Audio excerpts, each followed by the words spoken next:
This is The Sketch, your favorite business podcast, which we are now bringing to you on video.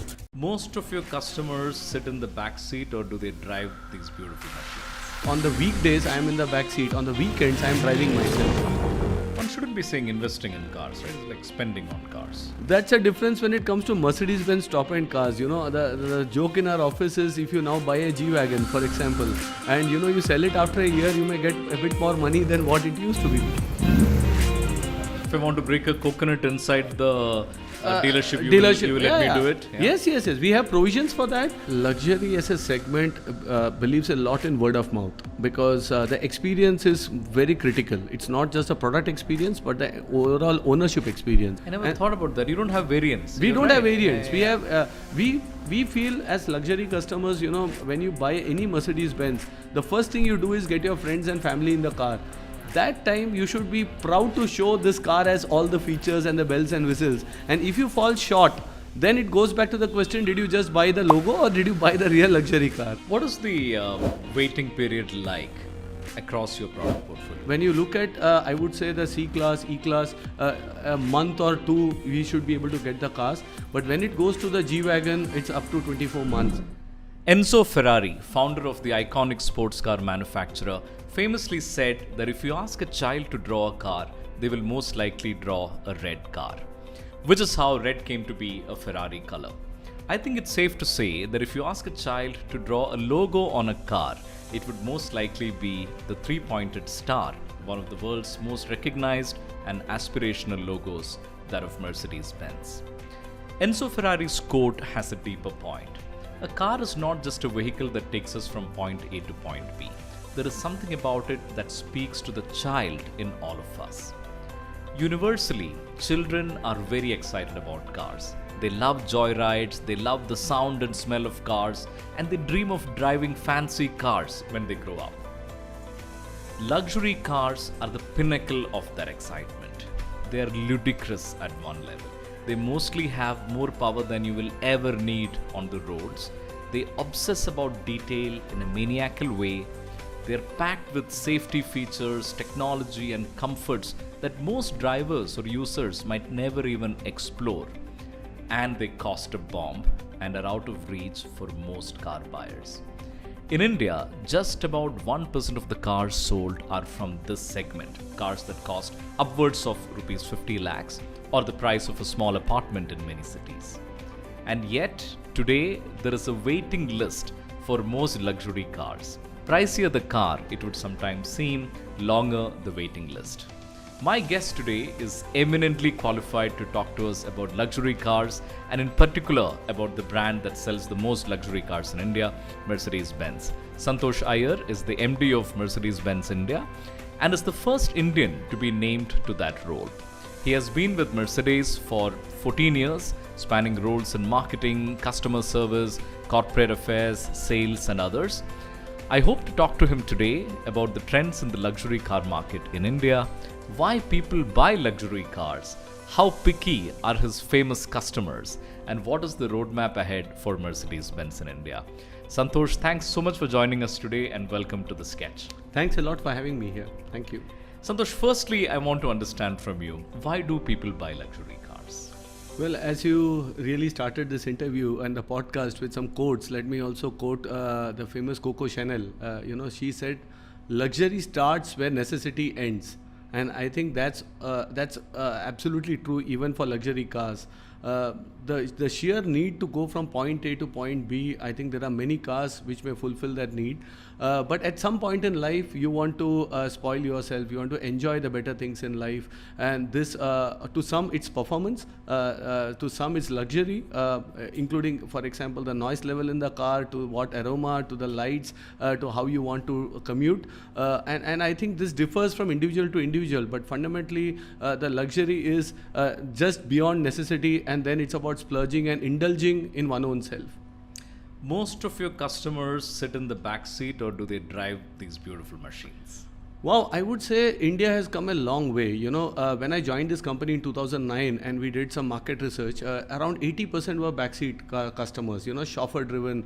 And then it was around 2013, 14 when I started meeting a very different set of customers who then said, Santosh, sometimes on the weekdays, I am in the backseat. On the weekends, I am driving myself. And today, when even we speak to a lot of S-Class and EQS customers, they say they predominantly drive the cars also because it's a factor of dependent of parking space in the office and at home. And if these two are there, then a lot of consumers also now like to drive cars. So from a percentage, I would say it's as high as 50-50 now, self-driving to chauffeur-driven. But on weekends, close to 70 to 80% of customers prefer to drive themselves now. But it's really about making a statement. Isn't that sort of like the primary objective for most people who buy a luxury car? Would you say that's the case? It's a good question. The way we look at luxury segment, we have two types of customers. One is a luxury dweller. They are consuming luxury in every walk of life, in what they wear, what they consume, right from the place they live. And for them, this is another luxury good, and it is about consuming luxury as they consume many other things in their daily life. Then there are first-time customers to the luxury segment. So they are not yet there. This is maybe the first purchase, getting into the brand. They are also more brand conscious. They also want to, of course, communicate a certain status or a certain achievement in life, a certain success in life, and they use luxury cars for that purpose. So we have both, but predominantly, when you look at the top end segment of Mercedes-Benz, which is where there is a lot of demand, and also Maybach, AMG, they are mostly luxury dwellers. They have been there, they have been consuming luxury, and this is another luxury, I would say, product in their lifestyle. Since you used to head marketing for Merck, I want to ask you this. In a lot of other product segments, especially in luxury, there is a trap that the older and legacy luxury brands fall into, which is that young people feel that this is a brand that's used by their parents and their grandparents and their uncles, and they don't want to. They try to make a statement and they move away from it. I think some of your rivals have tried to play on that sentiment a little bit at different points, but Merck seems to have endured and it hasn't lost that cool factor, and young people today in hordes continue to buy Merck. So what's the secret to that longevity and not losing that cool? So firstly, it comes from the product. The design appeals to a cross section. We are not polarized, only the young or maybe a bit more older customers. Second, I would say is also today, if you see, as you said, these cars are also bought to reflect certain statements.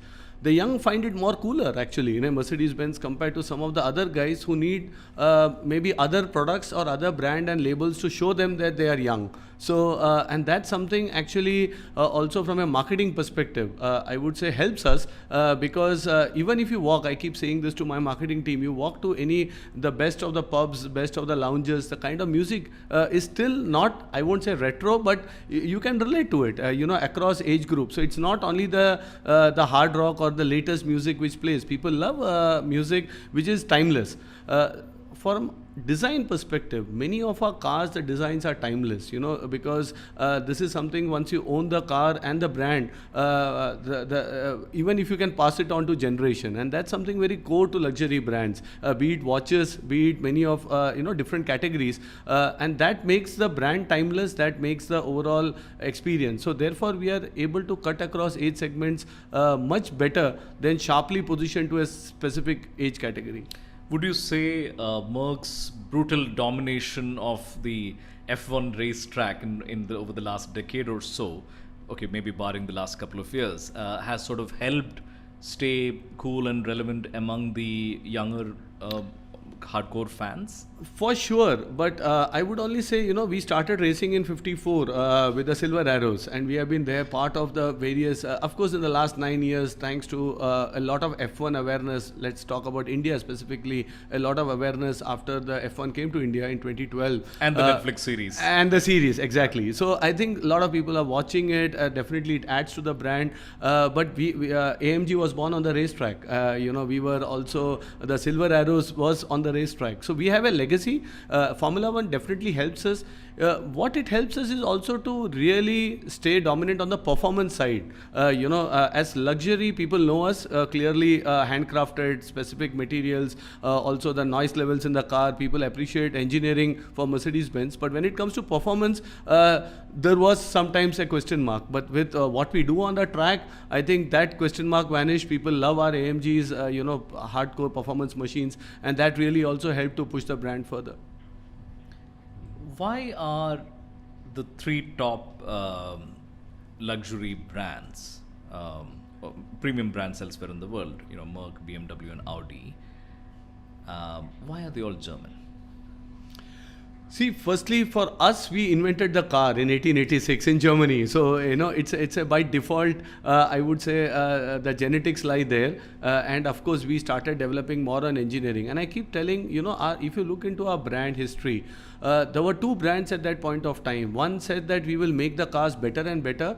And the other brand from the Americas, they said we will make more and more cars. So there were different philosophies and ideologies, and we were not into the volume. We were more into innovation, getting more technologies into the car.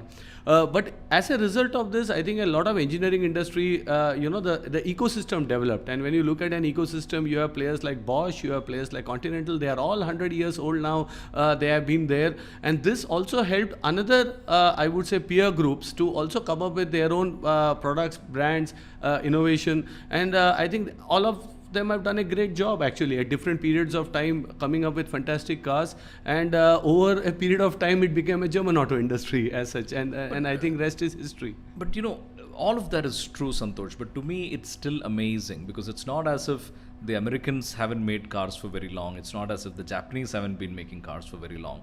I mean, the Koreans for a while now they've been. I mean, all of them do have pretty entrenched car making industry and industries, and yet somehow these three brands from Germany around the world, they occupy a segment of the market that has enviable pricing, continues to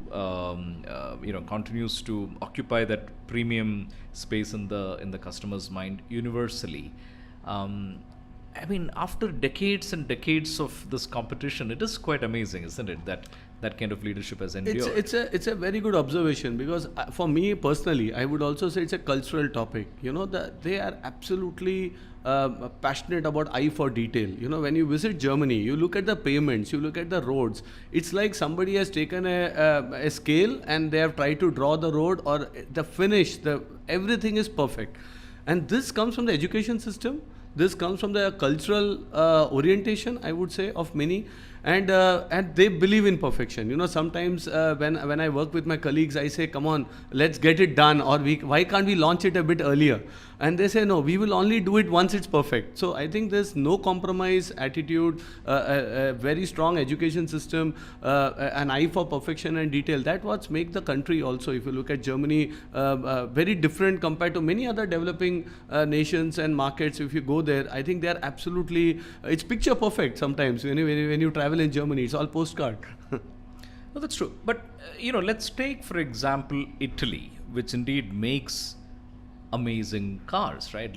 They have Ferrari, they have Lamborghini, they have hypercars like Pagani. So, they really do make the pinnacle of motoring at one level. Yet somehow, when it comes to the premium segment, the German domination continues and endures. So the Germans for sure have been able to get not only the cars but also the scale, in terms of engineering, manufacturing, all put together as such. So therefore, on one side, of course, Italians are good, great cars, emotional cars as well, but that's more niche. As such, and to scale it up, you also need engineering and manufacturing and production, apart from sales, distribution, kind of a setup. So you need a lot of corporate discipline. Yes, over and consistent over many years, because all the brands have been present for many years now. Yes.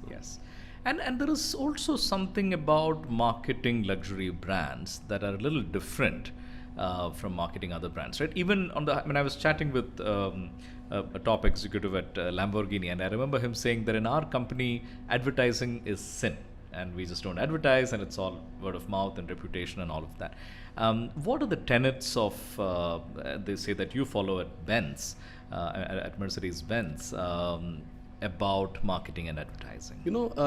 Luxury as a segment believes a lot in word of mouth, because the experience is very critical. It's not just a product experience, but the overall ownership experience. And therefore, our entire focus is on how do we curate and continue on a consistent basis that customer experience.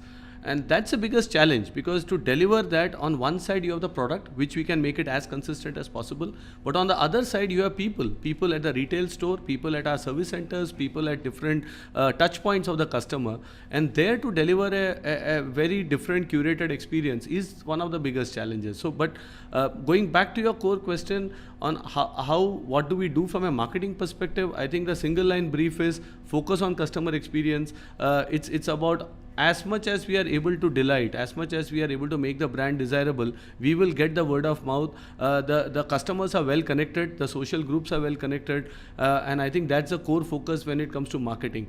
Do we do advertising at all? Answer is yes. I think there is also a need for creating awareness, more so in a market like India, where you have a large population spread across. Sales don't come from one geography, it comes from across, and therefore we have to a bit do advertising for sure and to market, but the majority of our marketing spends, the majority of focus and time is spent on customer experiences. And when you do advertising, is it aimed at, as you're saying, spreading awareness alone, or do you also focus on that aspiration, and sort of emphasizing the aspiration levels of the brand? I think the three-pointed star evokes emotions any which ways as such. So for us, when we are advertising, mostly they are product-centric many a times, because it comes from new launches, new introductions. So that's one of the core announcement of launches, for example, that comes. But and that's limited. When it comes to medium also, when it's television, we can tell the story differently. When it's print, we tell the story differently as such. But today, more and more customers are getting into the digital setup, and here it's more of content. They like short formats, they like short content, and they like stories also to be short. Stories of the brand, stories of the technology. In the past, when I say past, it's 5 years back, you could make a 3-minute video about all the features of the car. Right now, tell me in 30 seconds one, which excites me most, and I move on, I flip and I change it. So the narrative has changed, the way we communicate, the way we tell the stories to customers. But that's, again, as I said, a limited part of success or of making the brand desirable. The core is you have to deliver to the brand promise, and you have to ensure that we are desirable by giving better experiences. Do you work with influencers at all to spread the gospel, as it were? Our customers, again, who spend this money, they run large business houses, corporates, and they are successful in life. They are able to see through anything that we do artificially. So to start with, authentic is core. You need to be authentic. We use influencers to get reach sometimes, because they have a couple of customers follow them, they know, but it's not to get credibility. Credibility comes from what we do as a company in terms of products and services, and not what somebody else is going to tell our customers how good our product or brand is. So whether or not you work with influencers, what I notice is there is now a lot of car content on social media created by all kinds of people. But particularly of interest to me is how dealers have turned car delivery into an occasion. It was always an occasion in the sense, a ribbon would be cut or somebody would hand over the key. But now it's very elaborate, and I see it, and maybe dealerships in some parts of the country do it more than others, but every dealer now, the name of the customer is on a flex board inside the, inside the showroom. They come in with the family. There is cake cutting. There is like some pyrotechnics, and it's become a whole occasion. And that also adds to the marketing of. Is there a deliberate strategy? No, absolutely. I think it's part of our customer experience. When you look at the ownership journey of the car, the highest emotional point is when they take delivery of the car. And a clear brief to our partners is also how do we make it special. Is the lowest point when the EMI hits the bank? That hits the next month still because the advance check is already paid, right? So till now, he is looking forward for this occasion to enjoy with his family many a times, and we want to make it as special. In fact, we are in some of our newer outlets, we have a key coming out of a small machine. So you press a button, the key actually pops up, and that's how the key handover happens. So we have invested on technology and stuff with all the, and the entire content on those screens will be of the car that the customer is buying. So a lot of customization, a lot of individualization, and then there is also the sentimental, emotional part, because they also want to do the religious stuff, at times. And so a week in advance, we already collect what they want to do, what are their prerequisites, also anything special they want their family to be treated. For example, be it cakes, chocolates, some of them have eggless preferences, to the minutest of the detail. And then if I want to break a coconut inside the dealership, you will let me do it? Yeah. Yes. We have provisions for that. But that is all ordinary in our view. What we task our partners is how do you make it exceptional now? What can you do which the customer doesn't expect at the time of delivery? And this is somewhere they also, with the permission, sometimes check the social handles, see what's being there. In fact, we had a customer, we took on his birthday when he landed in Bombay, and the car had a huge waiting period, and finally he actually wrote to us saying this is not done. The car was ready, and then we said, fine, how do we now make it better? So when he landed in Bombay airport, we took permission from the airport authorities. Our dealers actually went in and were able to really surprise him when he exited the aircraft. He was traveling abroad, and when he landed, he said, your car is ready, we have bought it up here. And because that's what he was looking. It was a midnight, its birthday was starting, and that's something that we can do. So it goes beyond showroom deliveries. I think that's a basic that we should do. But what can we do to even delight customers beyond their expectations when we can really do something special for them? You've spoken in the past about how the age profile of the luxury car buyer is becoming younger. I'm interested in knowing two things. One, can you talk a little bit about that phenomena?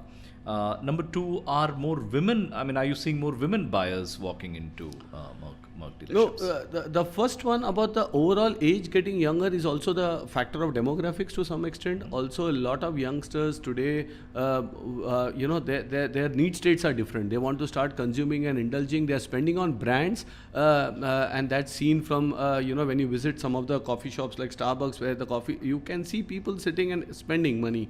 You see the iPhones, for example, and it's not that they are already there in terms of earning potential, but they are spending because they want to consume, and that's a very different mindset that we see. And therefore, many of the startups, they have this life goal that when they get the Series 2 funding, they will go in an S-Class, or they will buy this specific pen or a watch, and this is the life goal that they have dreamt of, and they want to achieve it today. That should be a terrible sign, but yes. Sometimes I also feel what would the other person feel, because this guy, but they have confidence in themselves. One of the core differences, they are not afraid, of trying to show or trying to state that they have reached a certain stage, and they will further accelerate. So this is why also young professionals, when you see doctors, when you see lawyers, they are also a very emerging trend where you see they are able to make it much earlier. They are able to buy cars or even watches, for example, as a category. They are spending. So that's something that is driving the younger demographics. When it comes to women, again, it's a cultural change, because earlier the men sometimes used to buy the cars and say, okay, my car now goes to my wife. Today, that's not acceptable. That's not. Once she's earning, they are independent. They like to also have similar desires. And they also ask the question, why only handbag? Why shouldn't I have a better car itself? So they are also going beyond the traditional luxury consumption and actually even investing in cars and driving them as well. One shouldn't be saying investing in cars, right? It's like spending on cars. That's a difference when it comes to Mercedes-Benz top-end cars. The joke in our office is, if you now buy a G-Wagon, for example, right, and you sell it after a year, you may get a bit more money than what it used to be, because the waiting is too long. The prices are going up, because of also exchange rate issues, input costs are getting higher. Plus, the customers want to own these cars. The GLC that we are launching now, anyone who would have bought a GLC 3 years back would get almost negligible drop in pricing because the new GLC is higher priced also. So the residual values of Mercedes-Benz cars have got up significantly. Even over 2-3 years. Even after using the car for after 3 years. But technically, it cannot be an investment. It's a depreciating asset, absolutely clear on that aspect. But it's not the rapid depreciation that one used to experience many years back, because you buy a luxury car and then it used to go, much more depreciate fastly. Because the saying was that the moment you drive it out of the dealership, it loses 50% of the value. Yeah, those days are gone. Those days are gone. It definitely loses value because it's a registered asset, and definitely somebody else when buying. But if you use it for 3 years, you still get a decent price. And a 30% depreciation over 3 years time is not bad, because you have consumed and used the asset, you have claimed tax advantages on these cars. So I think it's still a great, I would say, decision to enjoy life as such much early. And therefore we can see a lot of consumers buying it on EMIs, buying it on, taking that step and investing in luxury cars. Again, I say investing, it's investing from a personal standpoint, not from a financial standpoint. When you started at Mercedes in 2009, I think at that point still most of your customers might have been people who are moneyed and wealthy. And today you're seeing a lot of people, successful salaried people, also, paying with EMIs and buying, especially entry-level sedans and so on. Have you seen a groundswell of that phenomena in the last decade or so, of professionals buying luxury cars? Well, if you look at Mercedes-Benz, I can say that our entire portfolio is divided into 3 segments. We have the entry-level luxury, which starts from 45 lakhs to around 60. What models? We have the A-Class, we have the GLA there. Then we have the core luxury segment, 60 lakhs to a crore. So that's with the beginning with C-Class. That's sedan. Beginning with C-Class. So on the sedans, we have the C and the E. On the SUVs, we have the GLC, we have the GLE and the GLB and the EQB also. So we have a large portfolio on the core luxury, and then we have the top-end luxury, which is cars all above a crore of rupees. S-Class, Maybachs, AMGs, GLS, all of them. It's actually starts from 1.5 crores. The GLS on road is 1.5 plus. And so now if I have to give you a percentage breakup, then there is AMG. And AMG, all of them fall in the 1.5 crore plus segment, you can say. Right. So if you look at our composition of volumes, 25% of our sales comes from the top end, 60% comes from the core, and only 15% comes from the below. So that's Mercedes-Benz.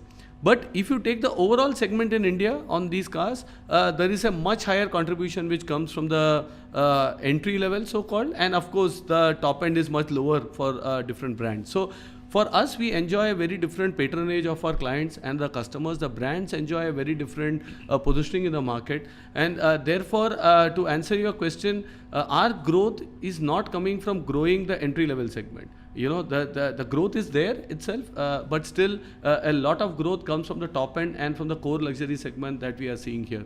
I think there is also a maturity among customers because they want loaded cars across segments. So even when I say an A-Class or a GLA, in the past, you always used to have an entry-level car and then a spec'd-up variant, a top-end variant and an entry-level variant. We have stopped all that business. We have only one car which is fully loaded, be it an A-Class, be it a GLA. We may offer 2 fuel types, petrol and diesel, but we won't offer a entry and then a mid and an A high. I never thought about that. You don't have variants. We don't have variants. We have we feel as luxury customers, when you buy any Mercedes-Benz, the first thing you do is get your friends and family in the car.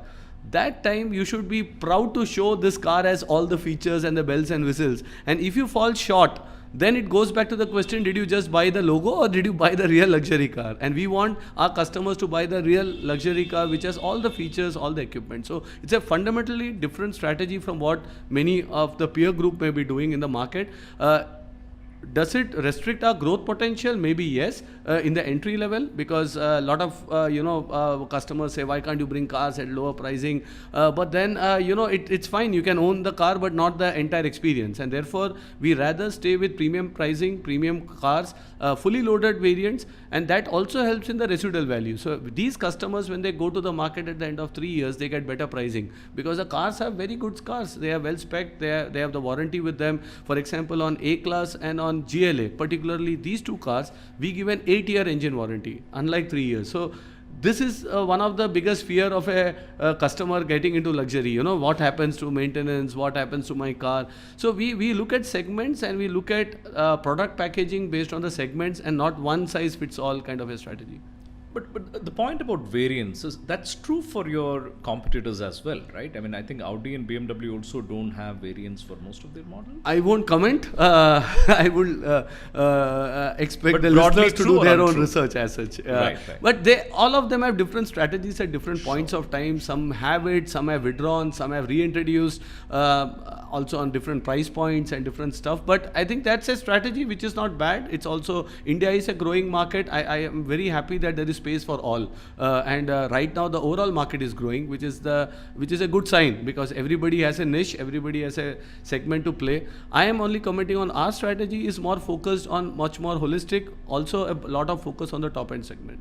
Since you mentioned startups, are startup founders and people who got rich with ESOPs and so on, with successful exits and liquidity events as they call it, have they become an important segment for luxury cars? Yes, I think, as I said, the growth is coming from many of these guys who have got the money. Some of them have also, many of the young guys have also studied abroad and they have come back. So they were in US or in say London. Many of them went to study. They have used cars. When they have come back, now they want to continue the same experience that they had with those cars when they were in the other parts of the world. So that's again another big segment apart from the startups and others, because they are luxury dwellers. They are rich. They have family businesses, and now they come back and they want to continue to experience similar levels of comfort. I'm reminded of a conversation I recently had when I was asking somebody about ex-founder, and I said, how is he well-to-do? And he said, हाँ ठीक है, वो second-hand AMG चलाता है, but I mean, it's amusing how car ownership is used as a peg of somebody's wealth or status in life. So I think this gentleman was sort of telegraphing that, okay, he's not that successful, because if that were the case, he would have a new AMG. Second-hand AMG chalata hai. I found that. But he may also be financially prudent, because I know a couple of guys who also think, why to buy the brand new car? Why not we buy a demo car or a slightly used car? Because the first 20% anyway goes out, right? The moment the first ownership happens. Not only for luxury cars, even for mass market. It is and there are very rational buyers who are financially a bit more savvier. They feel, fine, I don't mind if I don't get the smell of a new car, because when you get into a new car, the smell of the leather, the smell of interiors is different. They are ready to compromise, but they get a car at 15% cheaper, because that must be a 3,000 kilometer driven car or a smaller driven car, and still. So it's about different consumer behavior and different states, and there is cars available for a segment. As I said, the used car market is equally hot. You don't get today cars in used cars. The biggest challenge there is, how do we procure a car from the current customer to cater to the used car demand? So and there are customers across the portfolio, across segments. And you have a used car. We have a certified used car division. The challenge is to get the inventory there, because we have customers waiting. They say, I am fine with a 1-year-old, say a C-class, or maybe a demo car, or maybe a 3-year-old car at this price point. And whenever a car comes, let me know. And then, the issue is, and there again, it's about, one is the current customer wanting to give it out. And then the current customer says, when am I getting my new car? Because the new car has a waiting list. So he doesn't or she doesn't want to give the car till the time he or she gets a new car to them. So there is a demand-supply mismatch even in the used car segment right now. What is the waiting period like across your product portfolio now? Well, we have been quite successful to ramp up production a lot. I think we have, and that's because of two counts. One, the global semiconductor supply chain crisis has come to, I would say, to a large extent in control.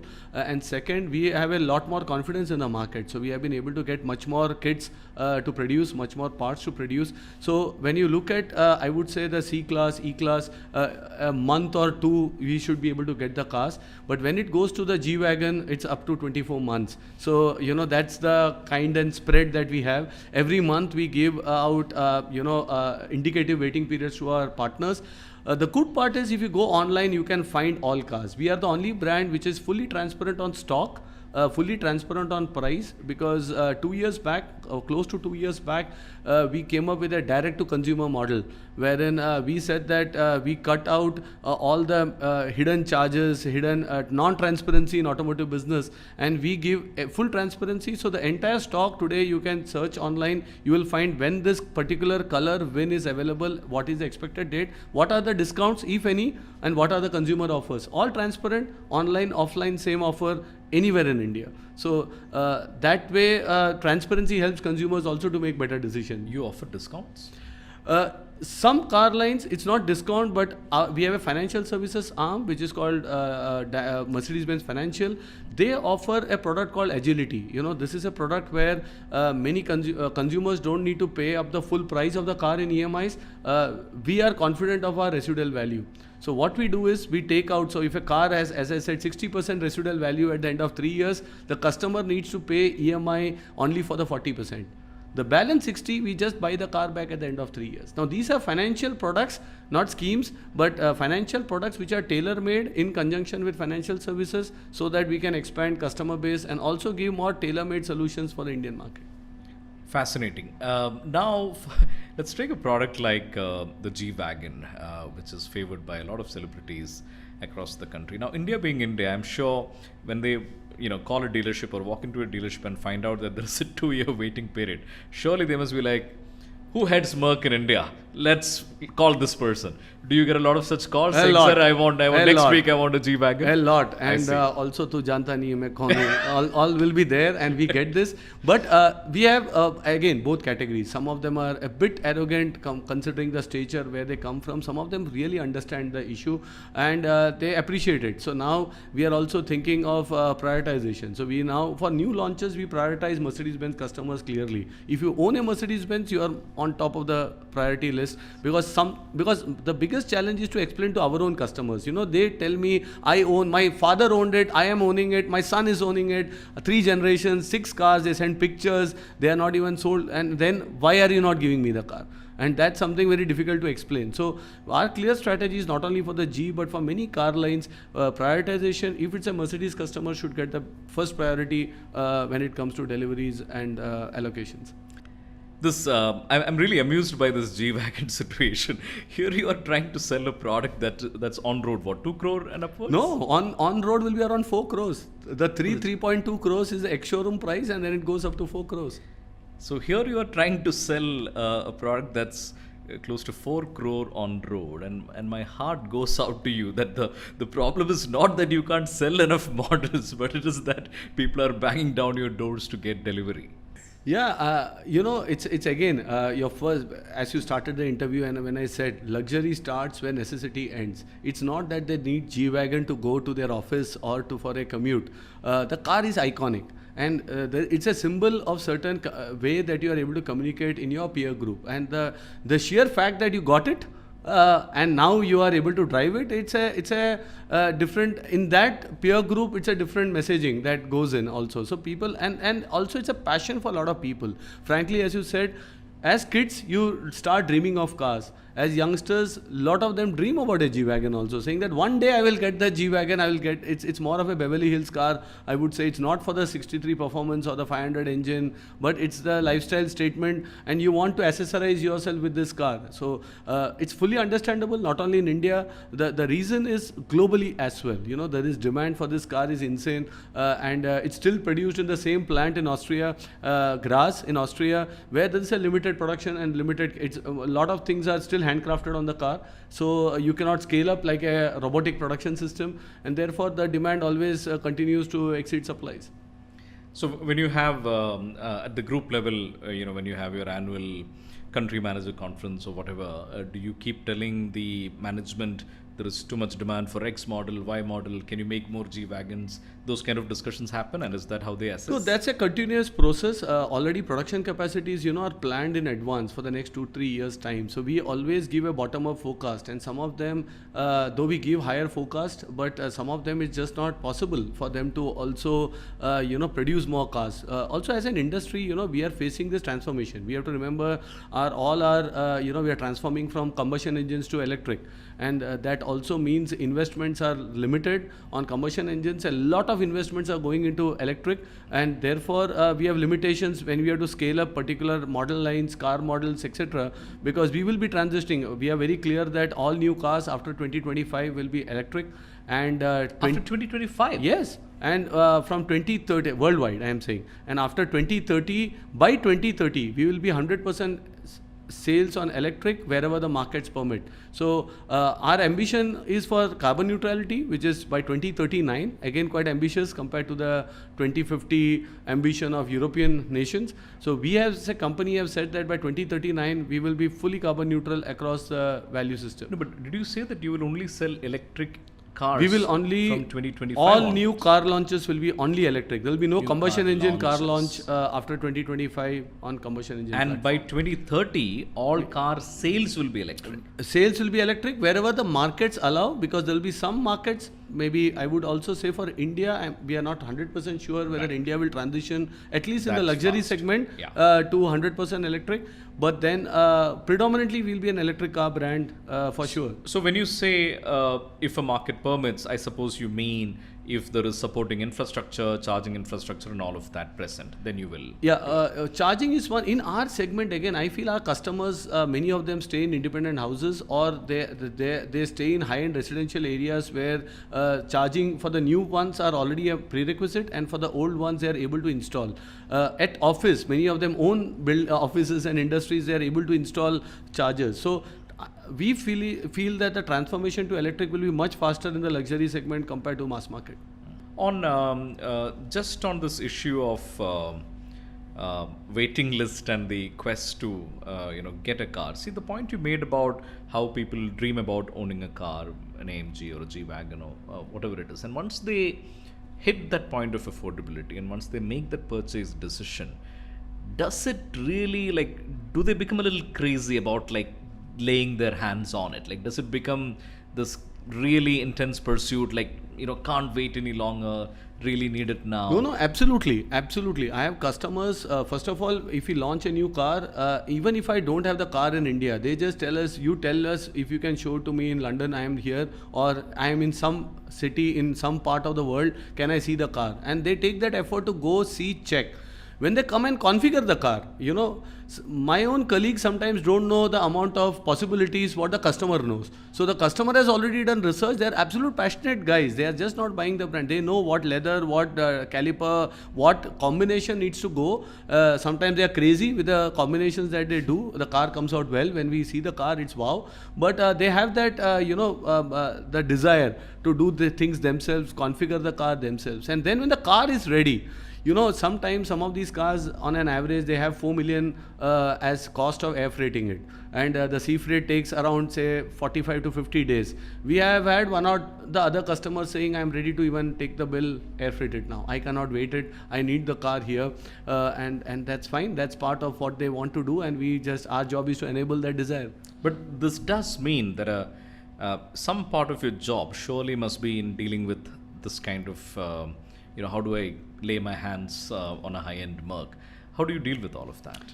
I think a large part of my job is about customer interactions, and I feel happy because end of the day, in my LinkedIn, I get customers sometimes talking to me, or they write to me by emails and stuff, or somehow somebody catches. I don't fear, even today, once I became a CEO, the question was, will you remove your mobile number from your business card? And I said, no. If I, heading the company, are not accessible, then it doesn't work. Of course, we have a team who takes care of customers. I can delegate, but I think it's a basic expectation of a lot of customers who spend this money to also see that they are heard. Sometimes customer experiences are always not positive. Let me be candid. There are a lot of, car is an engineered product. It can have software issues. It can have some service quality issues. Sometimes it doesn't perform to the expectations of the customer. This is shocking. The MD of Merck admitting on camera that there can sometimes be issues in a car. No, it's like our Formula 1 car. You have seen, when you go this year, we are struggling on porpoising. You see, 8 years world champions in a row,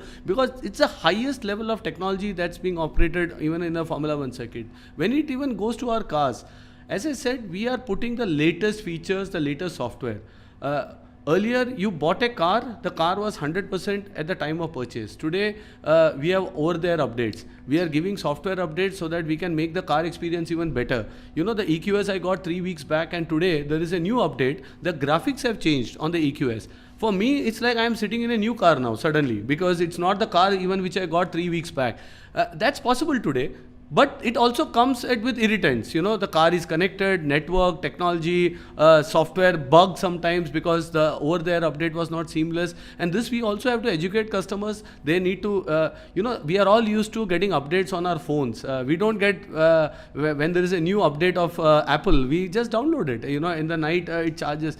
But that's not yet tuned to cars and softwares. So we are moving into an era where cars are increasingly software driven. And again, coming back to the question, how accessible are to customers and is this part of the job? I think absolutely yes. In our company, I think everybody is a very clear mandate that we need to speak. Everyone can speak to a customer, should speak, and we try to resolve if there is a challenge. Of course, it's on and off. It's not an everyday occurrence, but if it comes, we are all fully committed to resolve it.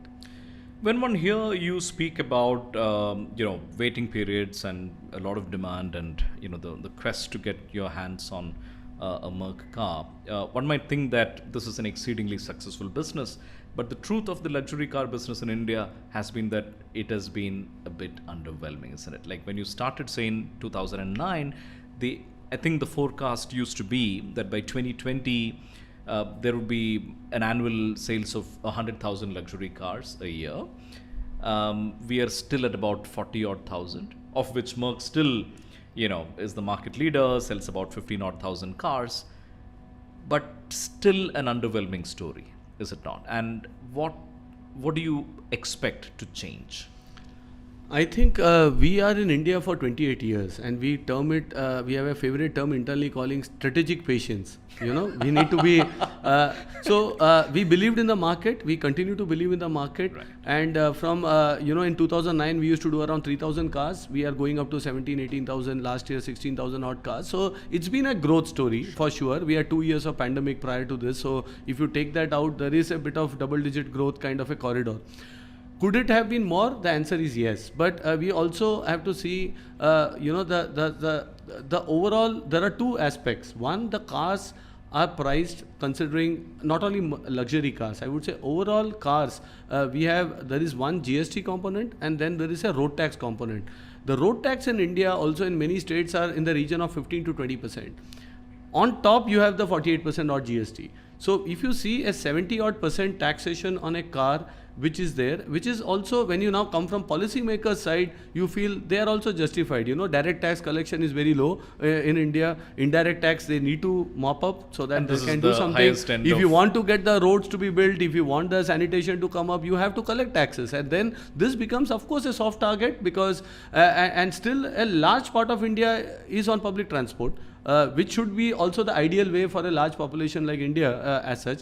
And therefore, the growth is limited in that sense. But what we are seeing in the last 12 to 18 months is a much more change on the cultural side. There was a much more inclination to not spend on luxury goods, which is not the case. Right now, thanks to GST, thanks to many of the, I would say, I won't call it only reforms, but also changes done, that the transparency on the books are great.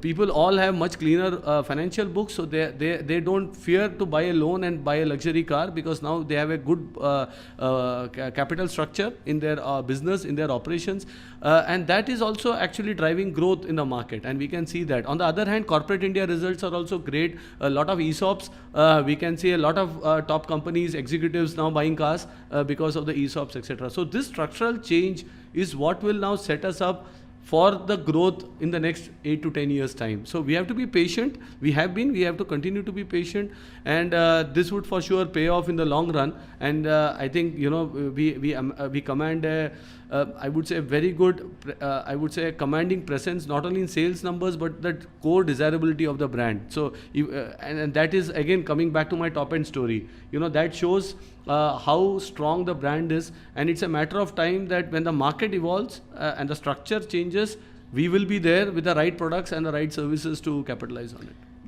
Give us some international comparisons. Now, I know that compared with the 1% market share that luxury cars enjoy in India, in the US, say that number is about 10% of the market. How does it, give us some international perspective? What does that figure like in different markets?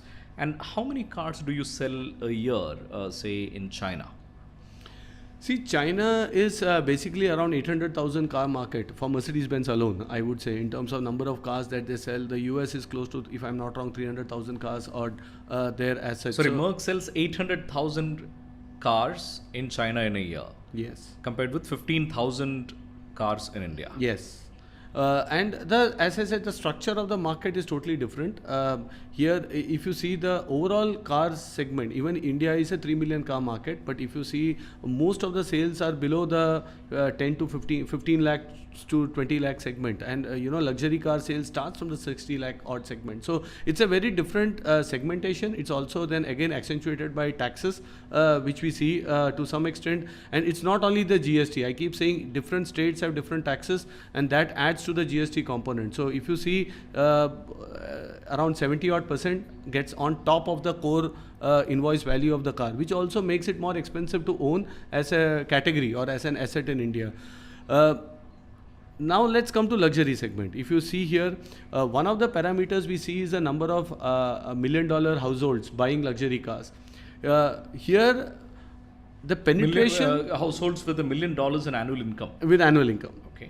And these here again, India is around 3 to 8%. It keeps varying. Whereas if you see markets like Europe and others, what is 3 to 8%? 3 to 8% of these households buy a luxury car in India.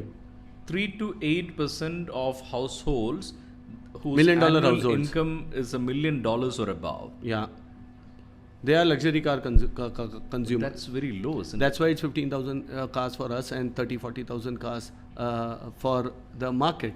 Compared to that, it's 50 to 60% in other markets. Sorry, are you talking about annual income? $1 million in annual income or $1 million in net worth? In net worth. Let me clarify. Net worth as such. Yeah. So total number of million. And that figure is what for other markets? Around 50 to 60%. So even consumers who have money with them, they may not spend on luxury consumption as much as what they do in the Western counterpart. Right. So it's not that the money doesn't exist in India. There is a lot of wealth. And this wealth also for various reasons, maybe they don't consume the way it's consumed in the West. And that's also something where the luxury car market then is not able to participate in the larger growth as compared to the other markets. It's also a big difference between the mass market and the luxury car brands in terms of pricing, and which you don't see it in other markets when you compare the pricing between these mass markets and the luxury car brands. The CEO of Netflix famously said that sleep is our biggest competitor. You gained great fame or notoriety when you said that SIP is our greatest competitor or among our greatest competitors. Can you elaborate a little bit on what you meant by that? Yeah, I think, we are at a point where we are also looking at growth in the market, and one part of the growth comes naturally with what I explained earlier, with consumers buying luxury goods and they are coming to our brands and they are consuming. On the other side, if you look at an SIP for me in that context was a symbol of savings. It's not about SIP alone, but any saving. It can be gold, it can be anything else. And I think SIP is a good synonym for savings in the Indian context. So there the customers still want to save. They want to save for an uncertain future. They want to save for children. They want to save for their own self. And that's a much more prevalent than consuming for own self. And that's exactly what I said earlier. This is a trend that we are changing. The young guys who are working in new companies, they are not saying that I will save and then buy an iPhone. Let me buy an iPhone in EMIs today. Even the ticket size is £1 lakh. They are not saving for £1 lakh to get accumulated and then buy the iPhone. So though they know it's an equally strong depreciating asset, because at the end of 3 years, even that drops value by 40%. But people are buying. And these are trends that shows that there is a cultural change happening also in the society to consume luxury. And it's not a necessity, right? So it's not that you cannot live without owning fancier cars or fancier clothes or fancier watches. But across these categories, you can see the trend where the shift from savings to consumption we are in that tipping point, and if that happens, it will also help overall, because you cannot have an economy just based on savings. You need consumption, because consumption will drive the growth as well. So we need, for us to grow also from the, not only from a luxury car perspective, but also from a again, I am not qualified enough to comment on the economic side of the country growth story, but I personally also feel that consumption will drive growth as well. So if they go both hand in hand, it will develop, it will also accelerate this transformation, and this 1% that you spoke about can definitely have much more penetration, even for the mass market brands. And we can see this last 3 years. I think there are many studies which shows that the market has moved up to more premium segment. From the below 10 lakh cars, India is now moving more and more to the 10 to 20 lakh cars. Right. And so this shift is happening. Whether we would all like to happen it faster, the answer is yes. But strategic patience, again, I come back, is the key. It won't. It's something that hopefully is permanent, and this growth continues. I think your point about SIPs is linked to the point you were previously making, which is that even, in other cultures and other geographies, households with $1 million in income, don't think twice about buying a luxury car, whereas in India that percentage figure is very, very low. Well, I would say it's a good thing. The financially more prudent, from a business paper standpoint, and from a sound financial advice standpoint. But it is a problem for companies that are trying to sell things to an affluent class. Do you expect that culture to change? Yeah, I think cultures don't change overnight. It changes with generations, and therefore, with the second generation coming up, as I said, these guys who study abroad, who are coming in, they are more confident about themselves first. They feel that maybe I will manage my life. Yeah. I may not need that kind of a saving later. Let me enjoy it today. Yes. And that's there was a point of time where capitalism was treated negatively, or consumption was treated negatively, or consumerism is treated negatively. But if you have to also look at the growth cannot happen without consumption, or without this overall aspect of people trying to also spend on certain goods and services which may not be rationally needed, but may be needed also for a better experience and better quality of life. So this is coming. You see that in real estate. You see that in watches. You see that, I would say, different categories, even coffee. 10 years back, I won't expect Starbucks to be as successful as they are today in stores, because that time CCD was a stepping stone, if you all remember, for a good coffee, and even today they serve good coffee, but you had Starbucks challenging them at a much more premium pricing, at a much more higher level. So that's a corollary to how India is changing, and we have to be, again, we believe as a company also that we have to be strategically patient. It will come in, it's happening. I love the word strategic patience. It's in some ways a pinnacle of diplomacy. It's a very, very nice way of saying, all right, we're going to wait. So that in some ways is what has happened, say for instance in China, right? China was as conservative as any other Asian country. Turn of the century, the per capita incomes cross a certain threshold, consumption booms, and it becomes the largest market for luxury goods in India. Not just Merck, whether it is JLR, whether it is Louis Vuitton, for everybody, it has become an insane market. And now India is hoping to become a high-income country, a developed nation by 2047. And maybe finally your strategic patience will all pay off at one go. Is that the hope?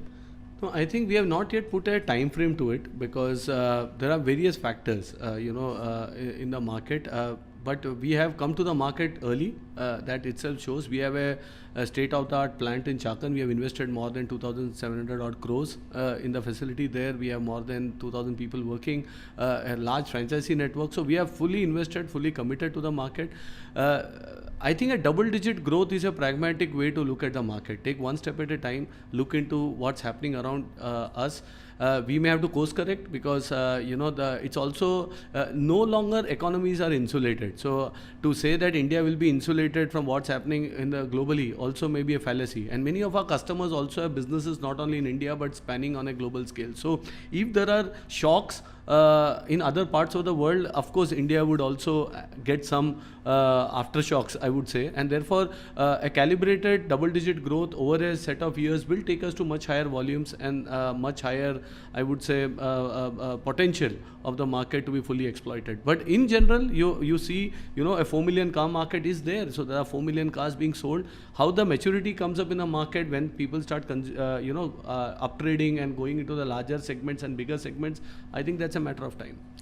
But to me, it seems, Santosh, that the price point of the entry level luxury vehicle, I mean, it seems to be moving up faster than the rest of the economy, right? I mean, you used to be able to buy an entry level luxury sedan at, not necessarily Merc, but among one of the three brands, at about 36 odd lakhs not that long ago. I mean, even a C class used to be 36 lakhs maybe 8 or 9 years ago. Yeah.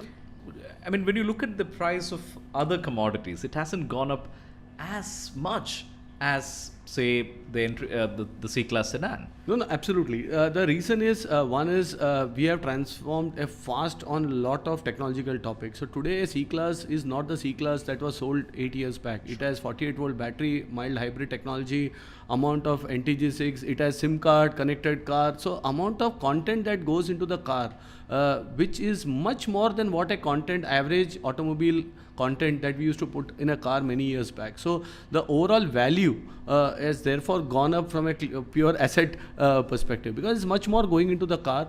And as I said, the other thing which influences is also the lack of variants. Now there's only that option which has all the features, all the content, and that pushes pricing up. Of course, we have to also keep an eye on exchange rate, because that's also not been, that has also swayed a lot. It used to be in the 70s to the euro, now it's at 90s to the euro. So you can imagine that also puts a lot of pressure when it comes to the pricing side for us, because we get the kits, then we do the assembly here, and then we sell. So definitely FX has a major role to play when it comes to pricing. So but your message there is that if you want cheaper Mercs, make your currency stronger. Cheaper and Mercs don't go with each other. So that's something I would like to clarify clearly. I would say that I think we are doing everything. Today, the consumer even finds value even the current pricing, and that's the reason why we are able to sell so many cars in this market for sure. But when you are talking about luxury, price is surely a very important aspect. But now you take categories like watches. Every watch will show time, and then it is a bit different. And there, people love to wear certain watches, not just to show off, but they love the way the watchmaking is done on that. I mean, the heritage of it. Exactly, the DNA. And that's where something that also comes with Mercedes-Benz and from where we are doing stuff. So it's a bit more beyond just the product. It's also the story that you get with the car, the overall experience that you are able to get with the ownership experience, etc. So price for sure will be, it's getting more expensive for sure. With electric, it will be much more expensive, because the content in the car is much more, right? Because we are putting much more advanced cell chemistry in the car, much more software in the car. So much more chips in the car, much more chips for computing for the future. Earlier we used to design cars with X number of storage. Today, we will have to make cars which will have X storage plus X delta for future software, because you already have to design cars in that fashion. So when you give more content, the price is for sure going to go up. So price, but at the same time, it's about value. Does a customer sees value in that? Will they continue to consume luxury? And that we have seen not only for automotive, but even for non-automotive segment, bags, watches, that consumption continues even when the economy is not on the best of the shape. Tell me about the geographic footprint of your customer catchment. Are more and more rural customers buying Mercs? Not really. I would say still predominantly our sales comes from tier 1 markets, which is the top 7 metros that we can contribute. They are the core drivers. The tier 2 will be close to, and 2 and 3 will contribute around 20% of sales. But this tier 2 and tier 3, their growth percentage may look higher, because their base is small. You sell 3 cars and you say do 6 cars, you are saying 100% growth. But the percentage may be misleading to some extent. But still, I think the tier 1, tier 2 has a much more maturity. Tier 1 markets have much more maturity. Penetration of cars. Actually, if you take tier 1 markets, India's luxury car penetration is already at 2.5%. It's not 1%. The 1% comes when you aggregate the total rural markets and all the tier 2, tier 3 markets, which is put together. I see. Have you been surprised by, are there any interesting pockets of growth or love for Merck? Like say in our home state of Kerala, or a few years ago it used to be said that Aurangabad has crazy Merck sales. Are there any interesting pockets? So, for sure, my home state also Kerala, it's more fondly called as Benz than Merck. Yes. Benz car. Benz Yes. car. So, and that continues, a lot of customers, they work in Middle East also. Sometimes when they shift back to Kerala, they want the car at the airport or at the residence to be delivered. So, those things continue. In terms of pockets. But they're not huge volume drivers. No, not really. Kerala is again 5-6% of our volumes comes from Kerala. So, it's not small. And that has remained steady. And it has remained steady. It's growing at the typical 10-12% growth rate. So Kerala also shows growth like many other markets. But when you look at the growth potential, we see within the metropolitan cities, growth coming from the other nearby areas. So if it is Delhi, earlier it was South Delhi predominantly, and but now we see Gurgaon emerging as a hub, or much more in terms of sales. Or even when you look at Bombay, South Bombay was Mercedes territory. Now you can see Central Bombay, Bandra, going up to even the suburbs Andheri a bit. and beyond. Andheri also beyond, where customers are. So that's a trend coming from within the cities. You see newer pockets, because even the real estate prices even in these pockets have gone up significantly. There are a lot of rich consumers, luxury consumers going into these areas. Some of them have opted to stay there more for convenience, because their workplace is closer to a Bandra in Bombay, for example, and they don't prefer to commute from South Bombay. So these are emerging trends within the pockets that we see also geographically, that we see an increase in demand coming. But tier 1 cities continue to be the engine of growth. If you need, as you said, you're targeting double-digit growth year after year. Given that the overall market for luxury cars is not growing at a rapid clip, then some of the growth necessarily has to come at the cost of your competitors. And while we see, and we have seen historically, some intense competition, including through advertising between Merck and Audi and BMW, etc., in India, it seems far more civilized. I mean, you would never hear a Merck executive or a BMW executive, talk down a competitor. Is it all that gentle, or is there sort of intense stuff behind the scenes? No, frankly, there is room for everyone. There is a lot of, as I keep saying, millionaires in India with money in their pocket. And so it's up to us as well as my peer group to see how we can get that money and grow profitably in the market. Profitability for us, profitability for our dealer network to take care of the consumers in the market. Having said that, worldwide as well as in India, we have exited the volume game. If you observe, our strategy is clearly, clear luxury strategy which goes and focuses on the top end. So it's not the total number of cars that we are measured. We are measured on customer experience. We are measured. So our KPI itself from our head office is now different. So I should not call it rat race, but that race that this is the market share and we need to be ahead. I think the narrative has changed. The clear focus is what is the customer experience level, what can you do, because these are customers who will buy our top end vehicles, and there is a clear focus on profitable growth than just chasing volumes and trying to see, because when you do that, that is when you start making those mistakes on the product design, mistakes on the customer experience. So we are consciously exited this overall race. It's by default we are number one. We are selling much more cars than some of our peer groups as such, because of what we do, the kind of products we are introducing, also the different outlook that we have and the desirability for the brand. So that's in a nutshell about our competitive spirit, but I still feel there is enough and more space for 3 or even more to survive in the market and grow profitably. It's for all of you to together convince the numerous millionaires of our country to shell out some money and buy some luxury cars. Yeah, as I said, cultural, we have a constraint. We cannot proactive, but we do our things. A lot of, I would say, awareness, a lot of, I would say, programs to get customers into the luxury segment is constantly on, and that is by experiences. You do different events, and all our peer group, I think they are working on similar direction. Will Merck ever make in India? We are making in India. We have a plant, as I said. We have around 2,000 odd people now working for us in India directly, within, and we are producing 14 odd cars. Yes, you can say, Santosh, that's assembling. I am talking part by part production. That's an engineering topic. For us, we can do part by part. If there is a single model selling 100,000 cars, the philosophy is clear. We will start producing more cars which closer to the market always because of logistic cost and other things. So as the market grows, we will go localize more part by part production. But in today's time, we are well localized, more than... Do you have a metric of what percentage of localization have you achieved? So I can say the government thresholds for us to do retailing business, etc. is 30 odd %. We are much more than that, actually. And do you have any targets that we're going to hit this much? I think it has to be cost based. So if there is an opportunity for us to reduce costs further by doing localization, it's a continuous effort.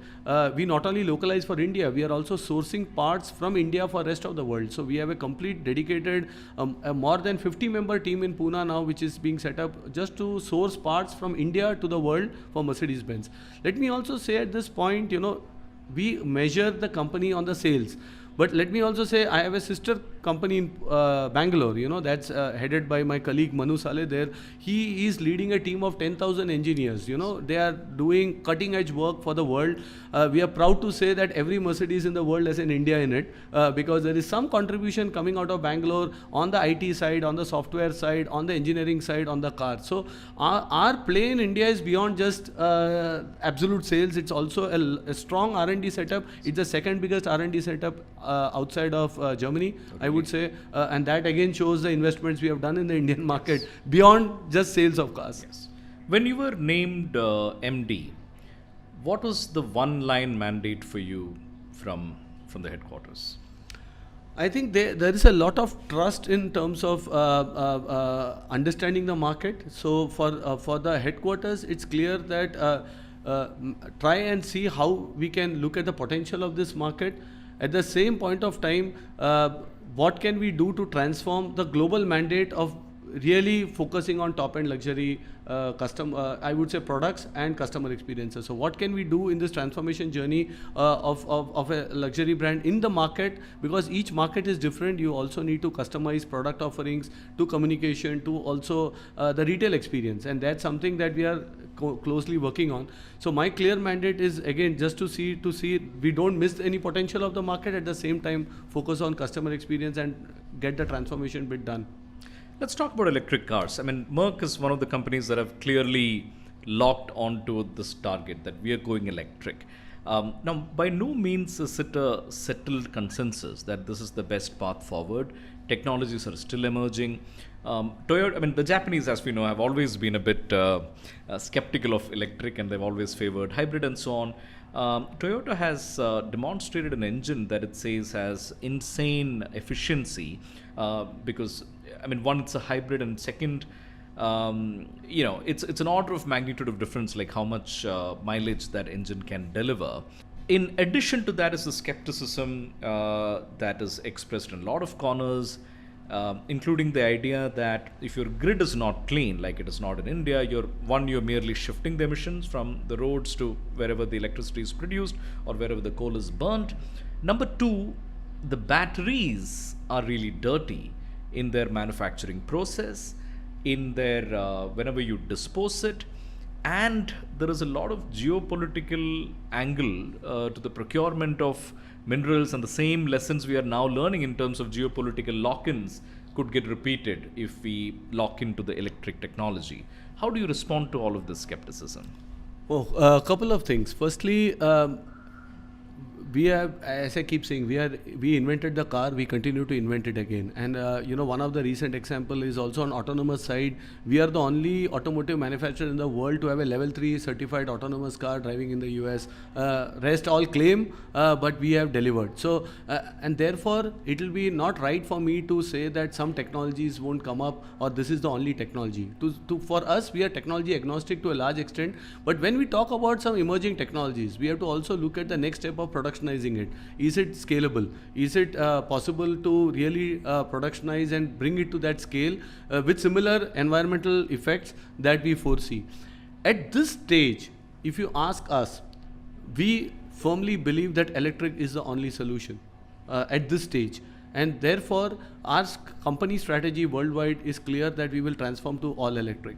And then comes the next set of questions. First, I will talk about the global, and then I will come to the India topic about the fuel and what happens. So at the global level, we said that just buying electric, we are only targeting tailpipe emissions, and that's not enough. We have to be carbon neutral, and therefore our ambition 2039, as we call it, is to be a 100% carbon neutral company by 2039. And for that, we will go across the entire value chain, which also includes manufacturing of cars. We are already using green steel, a steel made out of complete green hydrogen as well as better energy. We are also using recycled materials, and for us to be 100% carbon neutral, we need to ensure we are using recyclable material, renewable material, and we are on it. And by 2030 itself, we would have achieved a very big step, close to 90%. The last 10% is more difficult, but we would have reached the 90%. So we are fully committed to carbon neutrality as a company, and we have a clear plan on sustainability in place. Now coming to India, a lot of arguments around, hey, electricity is not clean, and let the electricity be clean, and then we can get the charging done. Maybe the source is different, but it's the case. But there are some trivias. If you see, when I was doing research and I was talking to my colleagues, India is one of the first countries in the world to have a ministry for renewable energy. Way back, many years back. Now of course there is a lot of. So India started. If you go by the data, publicly available data, even today 42% of the energy are non-fossil fuel in India. So it's not that India has a very low percentage of non-fossil based fuel. 42% is a big number. It is as good as many developed countries in the world. So we have a head start. Now we can go to the traditional chicken and egg story. Let charging infrastructure come, let 100% be green fuel, and then we shift there. But that will never come. For me, the favorite analogy is mobile phones. If we thought we will start using mobile phones only when all the towers are in place and there is no call drop and there is no full data, we would never transition. Today we all have learned to live with it. We have learned to live. We know where the call is going to drop. We plan the calls accordingly sometimes. And of course, the service providers are also bringing new technologies and increasing. Similarly, electrification will go through that journey where we have to take a step with a belief that we have to shift from fossil fuels, number one. Zero tailpipe emission, number two. And third, more importantly, get into full recyclability of the car.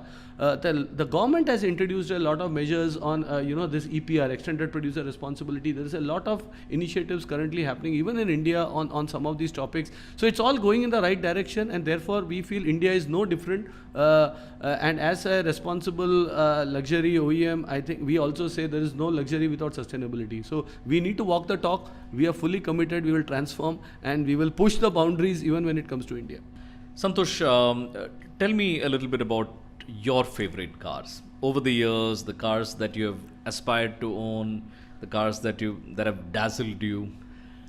Well, as I grew up, the first car that we had at home was, of course, a Premier Padmini, which my dad had bought, and I learned. And you grew up in Bombay? I grew up in Bombay, right. Yes. So you're a Malayali, you were born in Thrissur? Born in Thrissur, brought up in Bombay, yes. And in the suburbs of Bombay, to Kandivali to be precise. And there, my dad got this second-hand Premier Padmini with a hand gear. That's how I learned driving to some extent. Immediately we shifted, and then this entire thing of, I like to drive a lot, and then diesels for cost reasons, because coming from a simple middle class background, how can you achieve driving around India? And also and that's where I got an ambassador, and that point of time you used to get Matador engines in Bombay, where you could put a diesel engine on a petrol car and convert it, and I used that car. I drove close to 60,000 odd kilometers and sold it for the same price that I did everything else. And you converted an ambassador to a diesel powertrain. Actually, it was possible, and it was allowed at that point of time to do that. And I so drove. That was your second car. Second car, I drove up to Kerala. I used to drive with those maps from the Automotive Association of India. They used to give printed maps. Yeah. If you have to go to Kerala, turn right, turn left. This is the milestone you see. So I have even driven way back. I am now saying 26 odd years back, to be 25 odd years back, using all those tools, etc. But that's my formative years. Then, of course, I started following Formula 1, and I grew grew up following Schumacher. So by default, it was Ferrari as my, brand of choice with Schumacher red Ferrari being there. car. The red Ferrari car. Track, So I could very well relate to when you opened this session as such. But yes, I have worked with many automotive brands, and now with Mercedes-Benz here, I say I love this job because I get to try not only the current cars but also the older generation cars and the newer ones. So 3 weeks back I was in Stuttgart. I saw some cars going to come in the future, and it was wow. They let you drive some they let us drive. Some are still in the prototyping stage, so we are not able to drive. But you just see, you just feel so happy that. So you get to know about the technologies and features in those cars, but you're probably not allowed to talk about them. Obviously, yes. So, but the sheer joy that you get to see these cars is something that's unparalleled, I would say. But if you ask me my favorite car, I would still go for. I love sedans. Because I love to drive. I think that's the best driver's car to really drive on sedans across. And there, the C63 AMG for me is my all-time favorite. You give me any generation, I am fine with it. But I go for a C63. It is best of all worlds. Compact, good to drive, a good family car as well. Unassuming, it's not brash to say that it's an AMG as such, but it does the job pretty well. So that's my all-time favorite. People shouldn't really get into really powerful cars and just drive, right? Like they need to be careful. Yes. I think safety is a core, not only from a product standpoint, but we also do a lot of road safety initiatives. Seatbelt as a topic, which is one of the most least common denominator you can do to protect yourself, is generally undervalued. But this is where, again, I see a lot of changes. My kids earlier never, if at all they resisted, we used to say it is a mandate. We never took them without that. Now it's a practice, so we don't need to even tell them. When they get into the car, they are belted. So and this we not only see in our kids, but we also see in many others. They are following this. So it's again a cultural transformation. You can see India now also this awareness coming up, and everything cannot be pushed legislatively. You cannot get a rule for everything. It's about awareness and change happening, and we see a lot happening also on the safety side.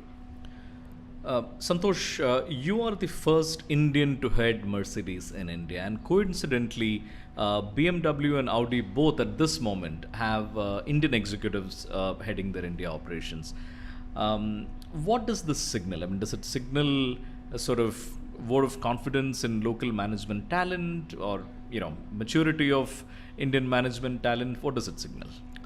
Well, there was a similar question asked to my predecessor Martin about Indian CEOs and what is the outlook as such. I think as Mercedes-Benz, we believe in talent and right talent globally as well. So it's not important the nationality, because diversity is a core value for Mercedes-Benz. Diversity when it comes to women, when it comes to nationalities, when it comes to different aspects of diversity. And here talent is a prerequisite to start with. I am fortunate enough that I could work in different functions. I personally was not expecting I would be in India. I thought I may go to some other market to head the market itself. But I think it was just that, yes, the company thought that knowing the local expertise maybe also is an added asset at a time where India is going through this transformation. So the timing of India's transformation along with, of course, my development, I think they both matched, and that's the reason I am here, and I'm proud to be here to be as such. But it's not again led by that you need only an Indian to run an Indian operations. I think if you have the right talent who understands the market, the strength of Mercedes-Benz India is a team here. I think we have a committed team. We have all my colleagues, I can claim, I have worked for the company for many years. So and a good leader can take the best out of the team. So irrespective of nationalities, and the same may apply even if tomorrow me or my colleagues go to other markets. We have to work with our colleagues in different markets and adapt to those market and conditions. So we are a real multinational company trying to promote the best talent, and that's this is a natural outcome of that, is what I would tend to believe. Santosh, tell us a couple of core tenets of your leadership style, of your leadership principles. So for me, one of the core tenets is of my leadership, trust. And I have always deployed trust to start any professional relationship as well. I feel if you give trust, trust comes back. And that's the starting point in a professional. The second is for me a lot of participative leadership. I don't think all the knowledge rests with an individual. If you are able to get our teams, our colleagues, all get and participate in a common vision, I think the effects can be manifold. And the last is, I think we need to clearly be purpose driven, because the what's in it for me is $1 million question for every professional. And as long as we don't answer it for the individual, for the team, and for the organization, we won't be able to move forward. So it's very easy to come up, with what we want to do, but this question definitely needs to be answered from a purpose statement, and that something drives the organization and also helps transformation in an accelerated way. Santosh, has been a delight speaking with you. Thank you for sharing all of these insights. Congratulations on your new job and our best wishes. Thanks a lot for having me. It was really a pleasure. Thank you. Thank you.